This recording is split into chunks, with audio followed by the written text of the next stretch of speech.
thank you for inspiring me for doing what I am doing today. The Shio effect would not have been possible without you because you sowed the seed. I think everyone has a natural style, and this is my natural style. The theme of this International Women's Day is Give to Gain. How much of power of yours you had to give to gain a more resilient organization? You always find the right people to learn from. See, I was lucky to always have two co-founders from the beginning. Vulnerability for a man is much more difficult. Escapism also comes from vulnerability. So I think it's more difficult for men because society expects men to be like strong and chill. If that's what they think, let them think. I come with my drama. My husband and I discussed a long time ago that we would just do work-life fusion. I love the way you said, I didn't know it was an yes or a no question. So you had a choice. Youth has to create content for youth. So the average age in our company is I think, around 24. What would be the kitchen in the boardroom where you have to stop slamming and start dinking? You have to get the ball across to their court, but you cannot be aggressive. You cannot push. They want to see you succeed. They need to see you succeed. Yes. But they are allowed to ask the hard questions and also give you a hard time. So AI is regarded fake by a large part of our audience. AI has given a report, this is the stats of India. I don't think it is true. There's no way to find out whether something AI gives you is not plagiarized. Hi, I'm Vijay Sri Parameshwaran and welcome to the Shio Effect. Today is very special episode with International Women's Day around the corner, and today's guest is equally special and very close to my heart, whom I have navigated the trenches with from our days in Stanford Seed program to the 2 years we worked together and partnered together in the transformation journey. I have seen her zoom out to solve multi-million dollar problems with her first principles. And I have seen her zoom in with intensity to shape what millions of Indians consume every day on their screens. She is the co-founder and powerhouse CEO of Pocket Aces. She is the woman who moved from the trading floors of Wall Street to the creative heart of Mumbai, recently leading her company through a landmark acquisition by Saregama. Beyond the titles, she is a Virgo intense leader who has learned to trust her guts, a dancer who handles the boardroom like a stage, and a woman who is not afraid to ask tough questions. In the honor of International Women's Day, we are declaring an end of the apology era. Please welcome my friend, my client, a person whom I've learned a lot from, and a culture creator who has shaped Pocket Aces. Welcome, Aditi. Thank you so much, Shri. So happy to be here. It's lovely to have you here. And as I said, not only a CEO of Pocket Aces, but a friend of mine, a client of mine, a person whom I have, had fun with in Stanford Seed alumni meets. And there's no bigger pleasure than having you here, especially for International Women's Day. Thank you, Coach.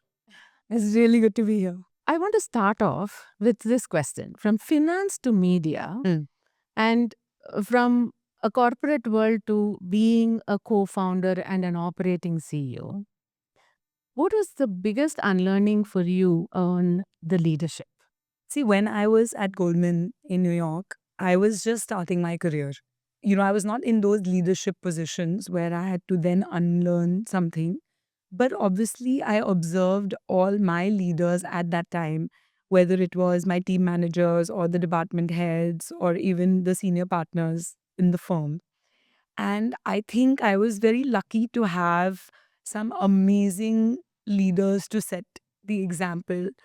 Um, Very much like friends, leading with a lot of empathy. I know that the usual corporate and Wall Street world is not known for these words, but I was in a quant hedge fund part of Goldman Sachs.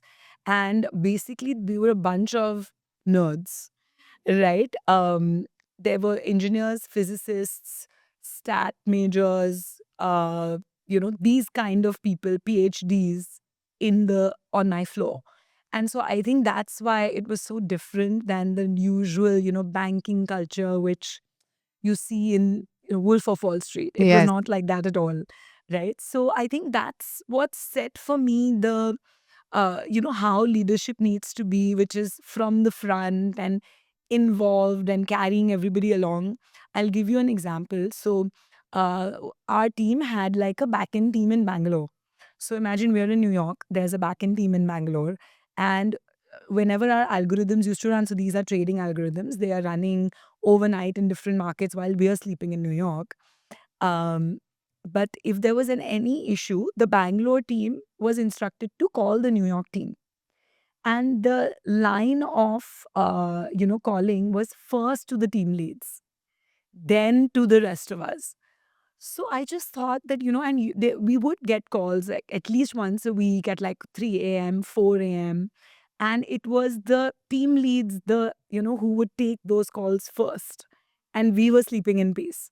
So I think that kind of set the tone for me on how leadership should be, because we all used to be so thankful and we used to keep telling them, no, no, just please put our names. We can solve the query. They were like, we know you can solve the query, but it's okay.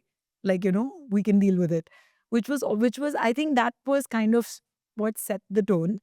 When we came to India, I actually first worked in the development sector, which was completely different. I worked in a company called Intellicap Avishkar, completely different from Wall Street, before coming into media.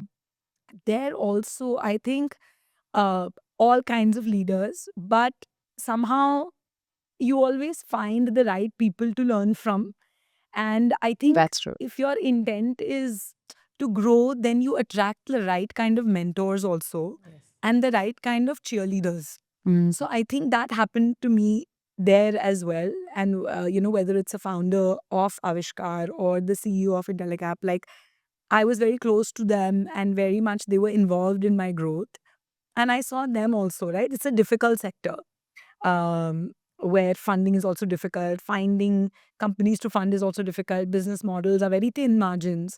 But again, the purpose is so strong because you're in development that that's what leads everybody. So then you learn how to work with, you're not getting paid enough, but it's the passion that's driving you. And I think that's the best lesson a leader can learn in entrepreneurship, because you're not paying yourself enough, Exactly. True. and the passion is driving you. And you learn how to translate that fire to other people because it has been transferred to you.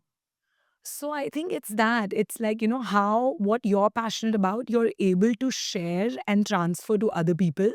And so they look up to you that if this person is doing this hard work for this reason, then so can I. And when this acquisition happened, then your ecosystem moved to a much larger one. What was that shift and how did you navigate that? Basically, one was meritocracy. The gender based thing was very important to me because mostly a lot of companies are led by older men, Mm. right? And the second was that they would recognize what we bring to the table independently of what they have and let us run with it. Hmm. So the operational freedom. Hmm. And then what I wanted to learn was how to scale, how to build for a much, much larger scale. And, which includes everything from the vision, the operations, the financials, all of it. And so I think that's what I was also looking for, and looking for again a mentor and a cheerleader Hmm. on the other side. And, I feel like we found all of that. And so we were pretty lucky, and it's been pretty smooth over the last 2 years. That's awesome. And what is that one advice you will be able to give for people who are trying to move from or increase their scale, from moving from where they are to, going around 3x more if they are working towards that? Honestly, I think it's process, which is actually much more difficult to implement than we think. And, we have succeeded in some ways and are still struggling in some ways. So the thing with process is that you can put it in place, but once you take your eye off of it, is everybody else convinced that it's going to make their life better?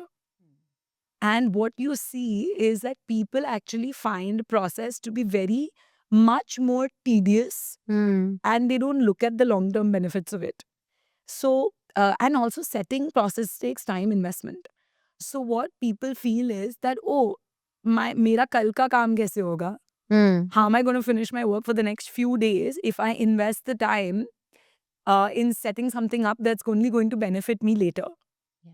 but it's going to benefit you forever? The teams who do it seamlessly scale, and the teams that don't either will just want to keep hiring more people, or if you don't give them that budget, each person will be working extra hours and be that much more tired without having to like dig a well each time to take out some water, right? Like you need to put a tap. I Yeah. think like a lot of people don't realize that putting a tap now will make their life so much easier. They keep digging. Yeah, we see that challenge everywhere when the vision is great, the desire is beautiful. They have fantastic teams, and execution is where. And even in execution, the agility is not missing. As you rightly said, the processes, right? They need to be robust, Yeah. scalable, sustainable. Aditi, knowing you, the intensity with which you operate, and in a world that expects women to soften a bit, and you have been unapologetic about it, and you have, stormed with your intensity and broken barriers. How has that journey been, and how have you inspired or uninspired people in the process? Actually, like, I think um, it just comes naturally to me, and that's basically I operate whatever in whatever way comes naturally to me. And whenever I have tried to completely change, the way in which I operate, it's not been that sustainable for me. So I think what I have done is taken a few learnings on the feedback which I have received from the team, and implemented, those key learnings. But other than that, I think everyone has a natural style, and this is my natural style. See, the good thing is, if in your company, you don't operate as like a promoter led or a founder led company, then multiple leaders are there whose styles get mixed with yours. So I think for us, that's how people see our team, that we have multiple leaders. One leader is Aditi. Then there are, all of these leaders that lead different departments. Then there are team leads and there are managers. And I think everybody experiences a mix of these at any given time. When we did the disc profile together, and I saw my leaders for the first time spread across that entire, sphere, Hmm. I think that time I didn't realize that, okay, this is how the team experiences us. Leaders are across the sphere. So I think in companies which are very highly promoter led, where everything is like, okay, founder's word or the CEO word is the last word, I think there the burden is a lot more on the leader to kind of make sure that, they are not offending people or they are not coming on too strong. I think luckily in our environment, it's a mix. Um, Many voices are equally strong and equally loud, equally persuasive. And so I think that's why don't feel that much burden of it. And I think in my journey with you, you had that courageous vulnerability and the authenticity to embrace that knowledge when you got it, right? Oh, yeah, these people are different, but they come with a strength. Then let me leverage that strength. Absolutely. And I saw that during many times of crisis, how that beautifully came across and played so well in navigating the challenges that you had. That's a nice way to put it. Like, understand them and bring out their strengths. See, I was lucky to always have two co-founders from the beginning. When we did the transition and we split our gaming company into a separate, entity altogether, that's when for a while it was a little lonely, right? I was alone at the top. And then it takes a little bit of time to get the other people even to that same knowledge level as to what's actually, happening in some of the crucial parts of the company. And then it takes you also time to have the courage that, okay, they will not leave in the face of bad news Yeah. or just different news. because for a long time, three of us at the top were enough for that. The next level did not even have that news. So when I was alone left, then I had to bring them up and I had to also myself feel comfortable. So that's a journey, everything takes time. And you did it beautifully. Thank you. The theme of this International Women's Day is give to gain. So, how much of power of yours you had to give to gain a more resilient organization? Most leaders, I would say, barring a few, actually are not inherently power hungry, because when you're a founder or you're a CEO, the power is already yours, Yeah. right? So you're not really competing with anyone. Mm. I think most leaders are afraid to give up control because they feel that, just like in the early days, their involvement in everything is very important for things to continue to go well. So I think one is the fear of, oh, if I step back and what if something falls? That's one fear. I think the other fear is, if I involve the next line of management in some of the murky things that are going on, right? Where, for example, if it's really difficult to raise capital and you have very little cash left, Mm. at the end of the day, your second line of management are employees who can leave. You can never leave, Yes. right? And so if you tell them that, what if they feel job insecurity and they leave? Mm. So I think it's fear of sharing bad news. That's the second reason why people hold things close to their chest. And I think the third reason is, somewhere maybe there is some insecurity about sharing uh secrets or secret sauce, or in some industries where there's code base, there is IP, there is client relationships. And I think this is one of the things you told me when we did our coaching together, that your leadership team has stuck around with you for multiple years. And it's great when somebody else shows you that mirror, because then you're like, oh yeah, then you relax a little bit. Mm. See, I think many founders don't go through people who are advising them, or um, in a very uh, in a manner where they don't have stake in it. Your investor has taken it, your spouse has taken it, right? Your friends are like, okay, it's much more casual. Yeah. But I think getting a coach or somebody in that kind of space who has a stake in your growth but has no stake in the outcome of whatever you will change, I think that's a really nice space. It's like a therapist, right? So I think that everybody needs to be shown that mirror Mm. to kind of relax a little bit and then stop protecting so hard. So then you stop micromanaging, then you start delegating more, or you start trusting people to run with things. You're okay if they are doing more meetings than you. Mm. I think it's a journey of maturity also. Vulnerability for a women leader, is it a luxury? See, I don't know, because I think vulnerability for a man is much more difficult. So I think women are like expected to be emotional. So for better or worse, when you are emotional, people are like, "Ha, theek hai." Mm. She's PMSing. Okay, it's good to have an excuse, right? Like, I think I've reached a stage where I've stopped minding all of those things. Okay, if you assume I'm PMSing, that's fine with me. I think for men it's harder. Yeah.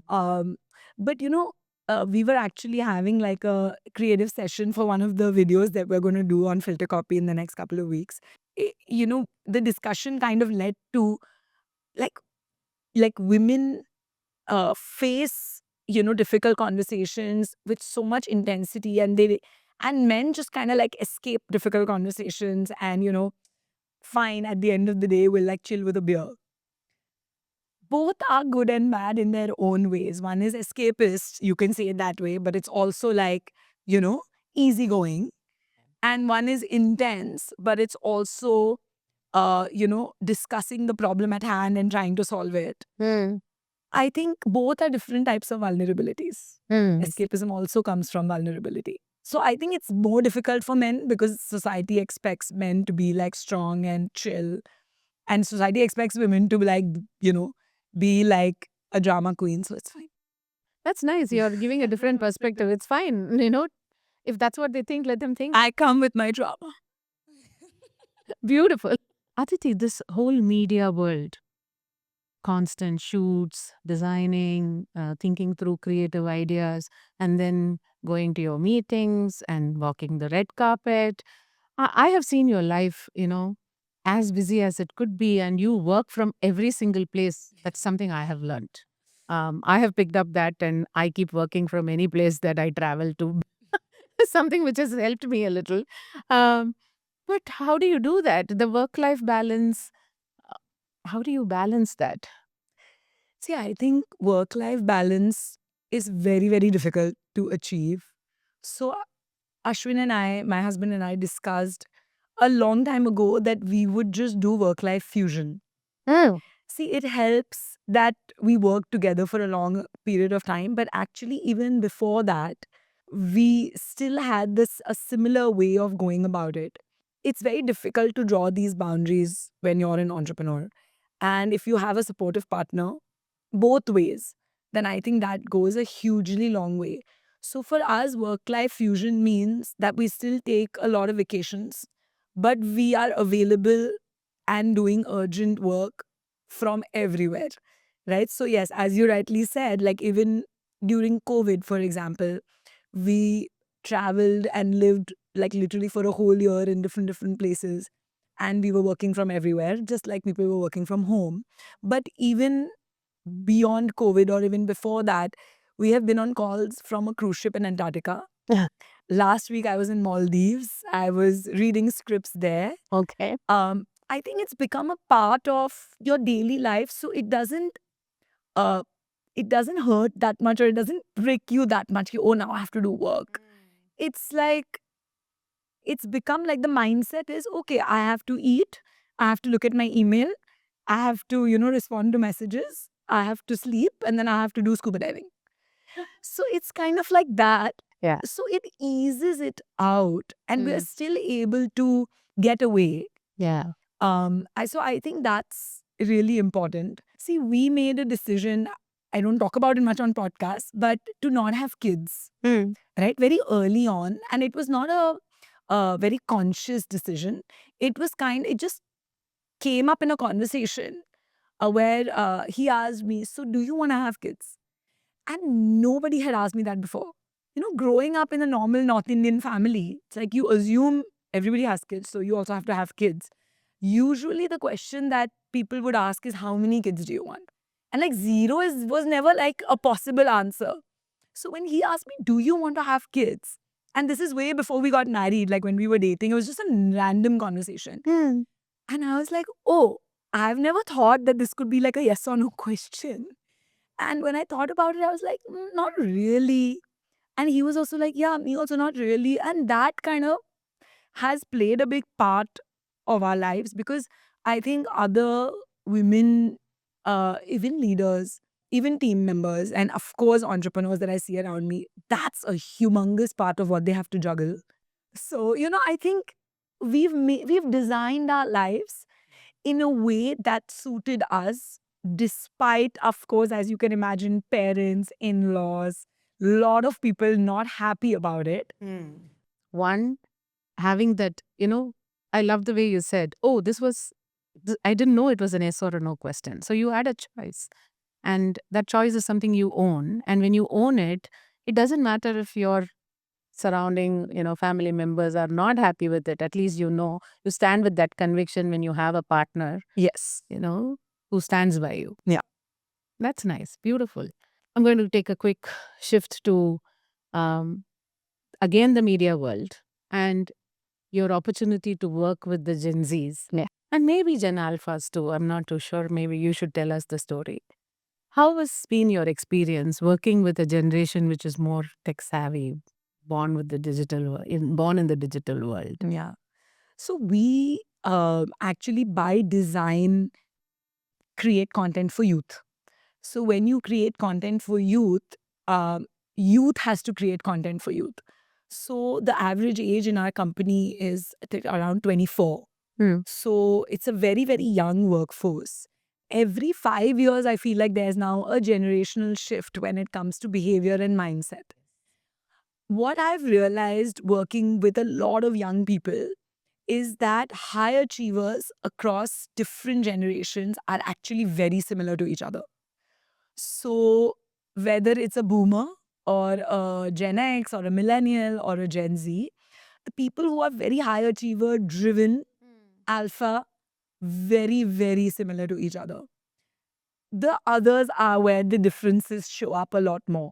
See, so the tech savviness of it wasn't a big contrast for us because the leaders are only millennial. And so we also are, I would say, equally As tuned into the tech as tuned, right?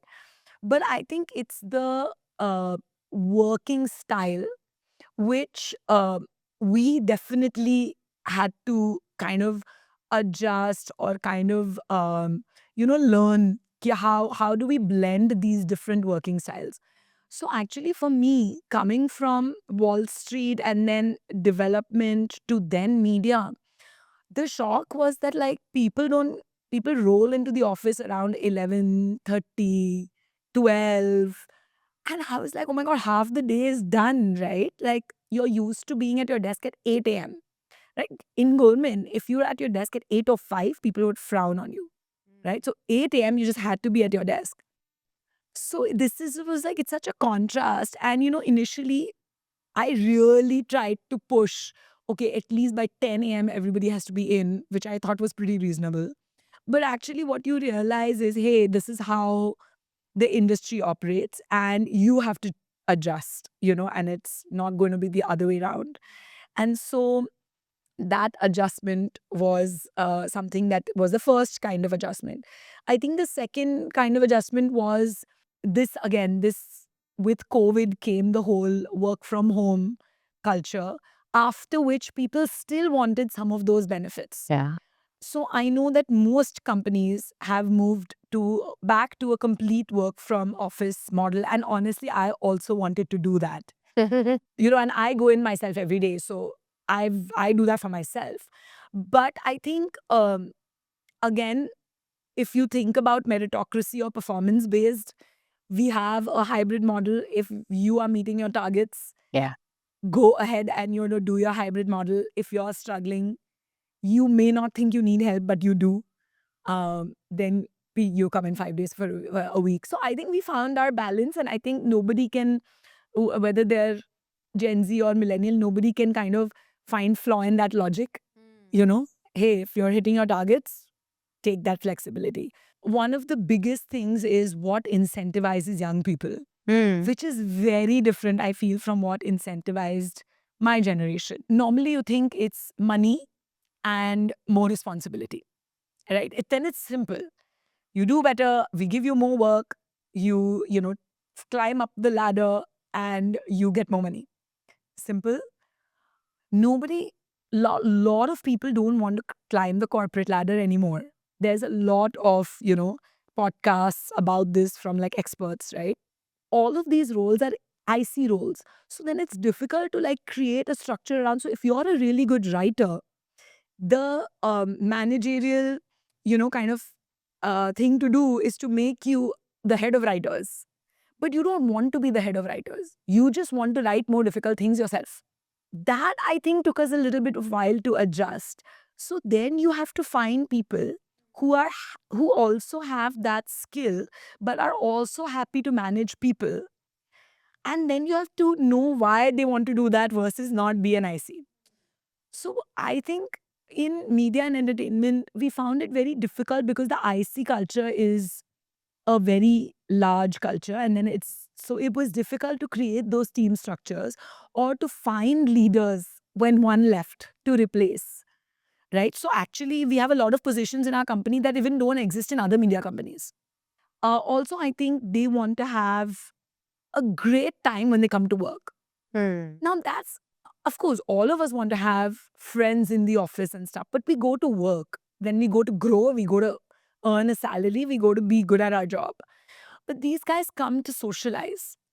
So it's like a college campus, right? So you come, of course, you've come to get a degree, but the degree happens while you're chilling with friends, doing college fests, etc., etc. Oh, yeah. That's how these guys are working. Ah, So they come to like chill with each other and like, oh, they'll make a video while they're doing that, Ah. right? Or they'll come to chill with each other and they're managing talent. Then they're going to go out with talent. Then they're going to, cover an event and it's all fun. It's like a yes. social, It does sound like fun. yeah, but it's really hard work, Yeah. right? And some people have the rigor and some people don't. So then, because everyone's friends, them giving each other feedback is not that easy. Easy. Because you're my really good friend. Like, how do I give you feedback? Feedback might be considered mean, even if I've been taught how to give feedback, but like, I'd rather that came from someone else. So often the managers get left out of these fun circles. That also happens. It's really like it's like a joint family where everyone's trying to figure out how to get along, uh, you know, but it's also like a sports team where performance is required, right? And hey, if this is not an environment where you can perform, then maybe another environment will be. It's not an easy answer, but I think we have come a long way and we have adapted.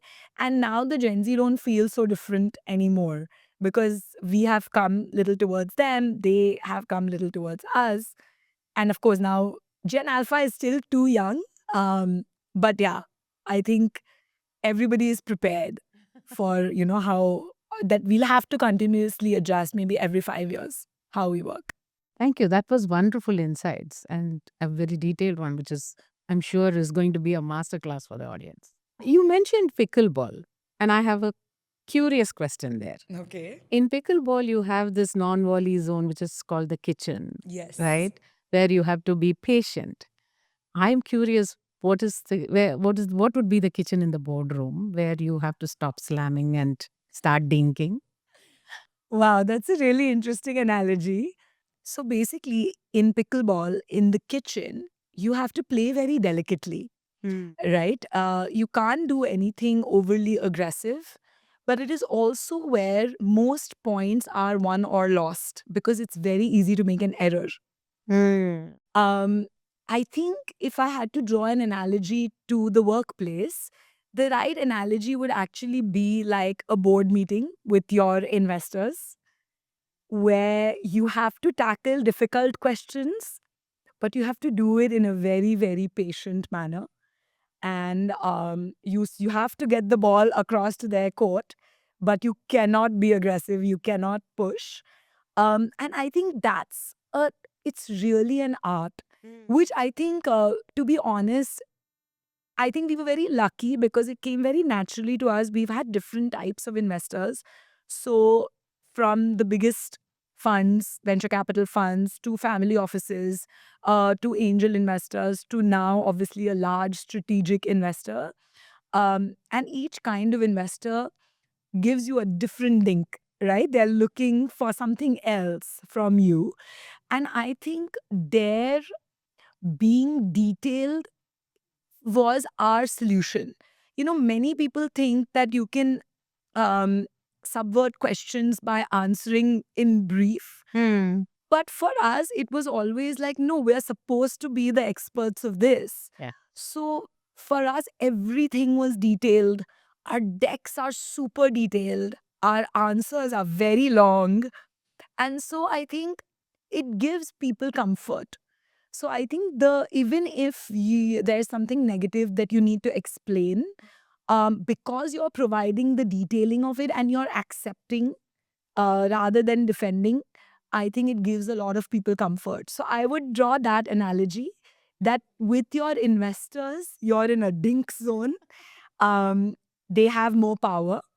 You report to them, and I think maintaining that decorum of a boardroom is something that I think we've done very well, and it's kind of come naturally to us. And I think there you have to play with, they are an authority Mm. in front of you, but they are also backing you.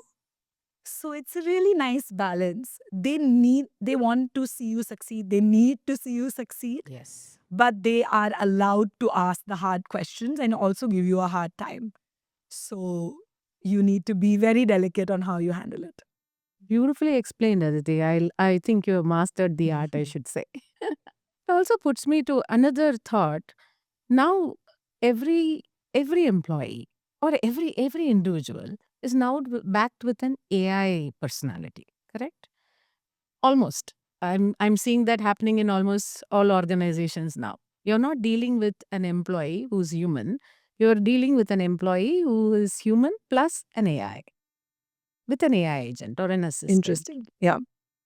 How has that experience been with Pocket Aces, especially when you have such a young crowd there, right? Actually, it's been very mixed, I would say. Hmm. So, see, in the content creation ecosystem, as many people would have seen videos on YouTube or Instagram, or now even very large feature films being made completely on AI, I think the ecosystem uh, has matured very, very quickly, and the tools that are available are upgrading almost fortnightly, Hmm. right? So, of course, we have also experimented a lot, and we've actually seen quite a bit of success in the short form content creation with AI. But actually, one of the things that's happening, and it's happening online, which also reflects how people feel about it, is that a lot of your AI content that you see on a daily basis, people feel it lacks authenticity. Today, because there's such an influx of content, the volume is so high, I think the audience, normal people like us are the audience. They are looking for authenticity. Hmm. They want to know whether this video is AI or whether this video is real. Hmm. So AI is regarded fake Okay. by a large part of our audience because we've done some polls and consumer studies around this. And I feel the team feels the same way in the creation process. That's interesting. So they feel ki what they do manually with just help from AI, that is still real.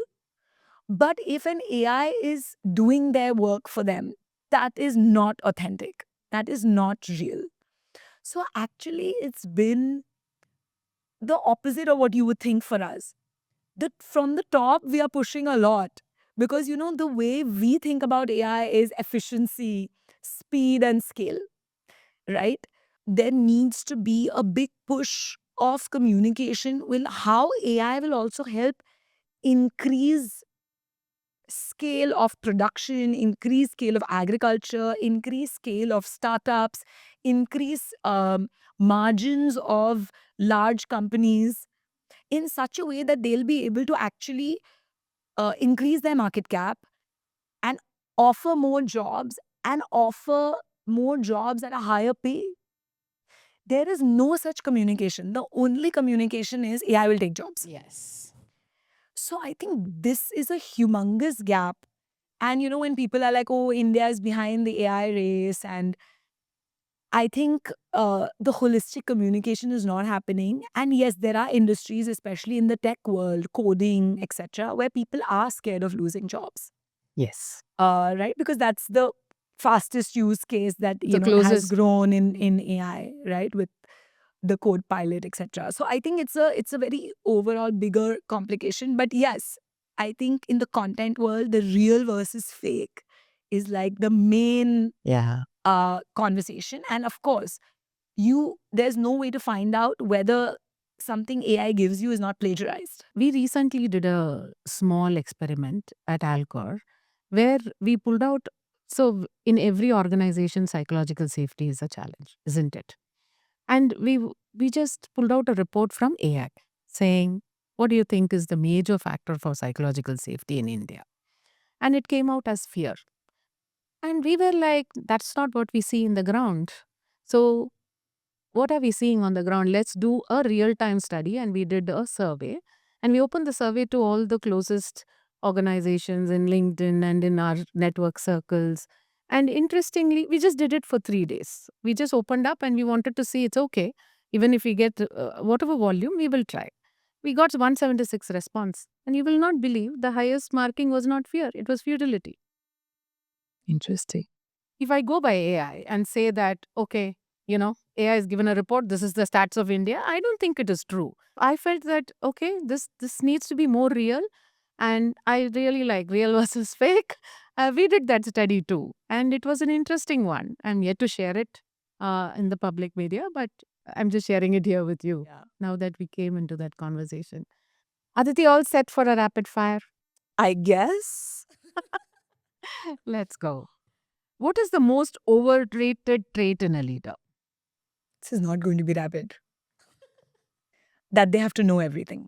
And what would be one piece of advice you followed that turned out to be terrible?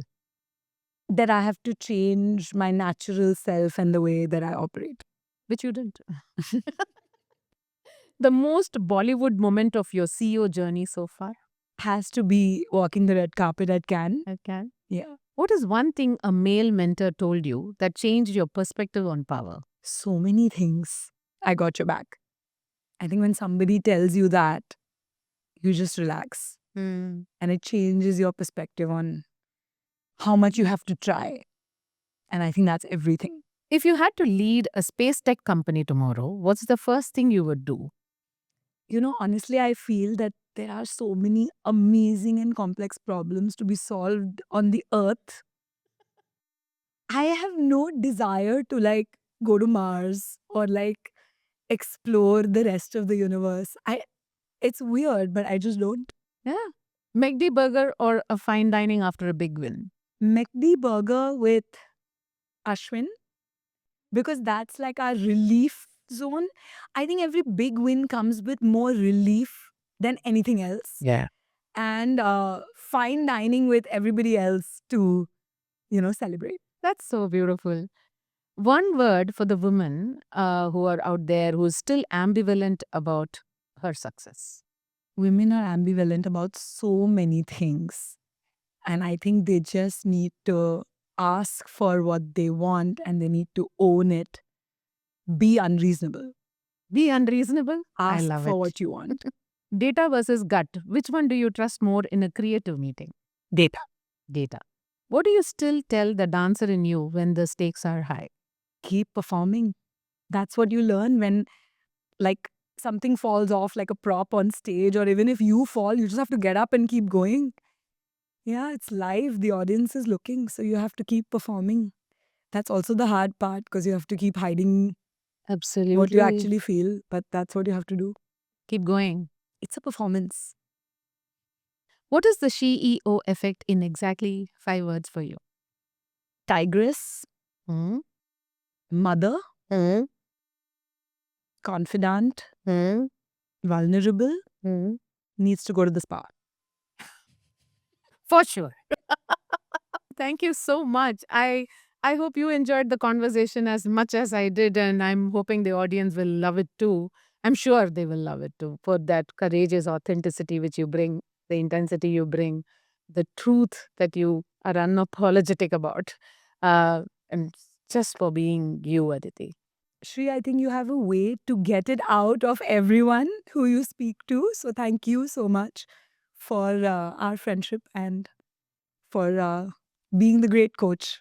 And thank you for inspiring me for doing what I am doing today. The Shio effect would not have been possible without you because you sowed the seed along with me. I think it was manifested in one of our discussion, and I think I'm eternally thankful for that, and for the effect it is having with the audience. I love that you're scaling, what you started. And I think for me, the biggest impact comes with scale.